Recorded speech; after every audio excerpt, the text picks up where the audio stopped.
آرزوئیں خون ہو یا حسرت پامال ہو، اب تو اس دل کو تیرے قابل بنانا ہے مجھے۔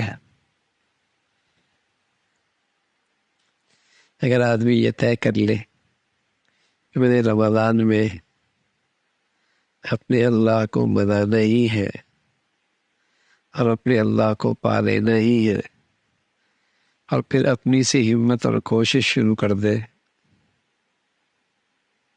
تو میرے عزیزوں یہ ہو نہیں سکتا کہ اللہ سچی طلب کرنے والوں کو یہ دولت عطا نہ فرمائے۔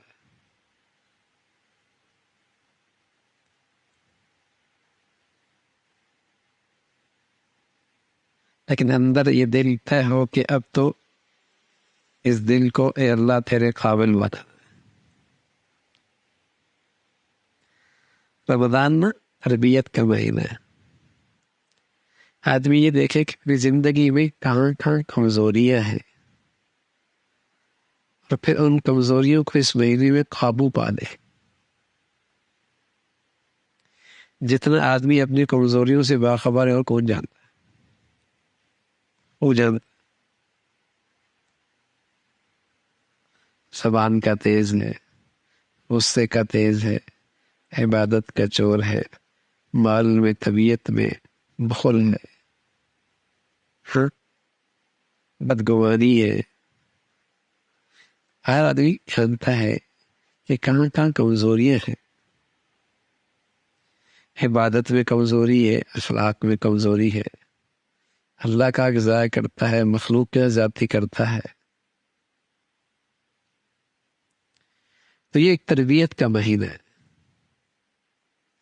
تو آدمی ان کمزوریوں پہ قابو پا لے۔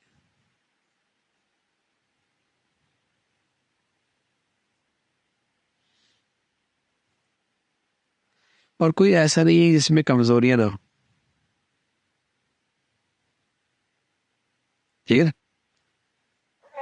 تو اس مہینے میں آدمی اپنی کمزوریوں پہ نظر رکھے اور پھر ان پر قابو پانے کی کوشش کرے۔ کہاں گڑبڑ کرتا ہے؟ اخلاق میں، عبادت میں، مالی لحاظ سے بخل کرتا ہے، یا غصے کا تیز ہے، یا زبان بے جا استعمال کرتا ہے، یا اس کی نگاہیں آزاد ہیں، یا دل نہ جانے کون کون سے وادیوں میں گھومتا رہتا ہے، کیا کیا سوچتا رہتا ہے۔ تو یہ آدمی کی زندگی میں کمزوریاں ہوتی ہیں، اس مہینے میں ان پہ قابو پانا ہے۔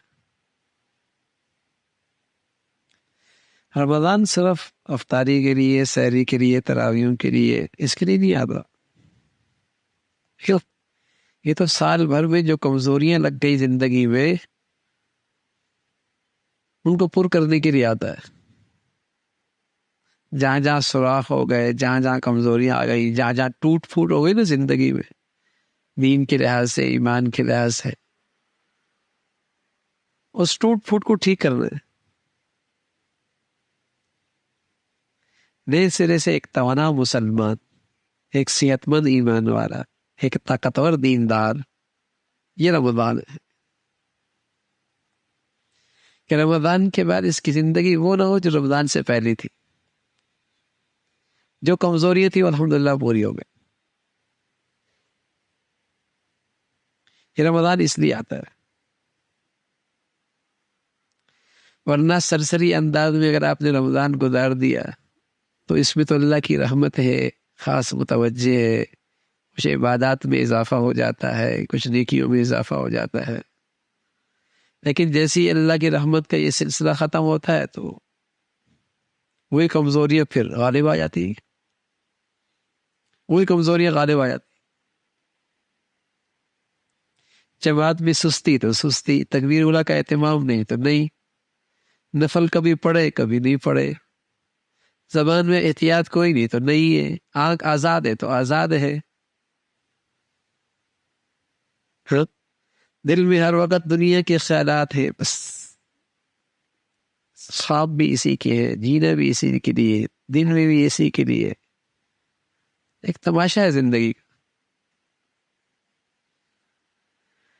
تو آدمی اس مقدس مہینے میں نا ان کمزوریوں پہ قابو پائے، ہر وقت آدمی دنیا ہی سوچتا رہتا ہے، اس سے بھی کوئی بڑا نادان ہوگا، بیوقوف ہوگا۔ اس رمضان میں اللہ سے اتنا تعلق بنے کہ اس کا دھیان رہنے لگ جائے، آخرت اتنی، اس کا اتنا استحضار ہو کہ اس کے خیالات آئیں، کس کے لیے جی رہے ہیں، کس کے لیے زندگی گزار رہے ہیں، کیوں دنیا میں آئے ہیں۔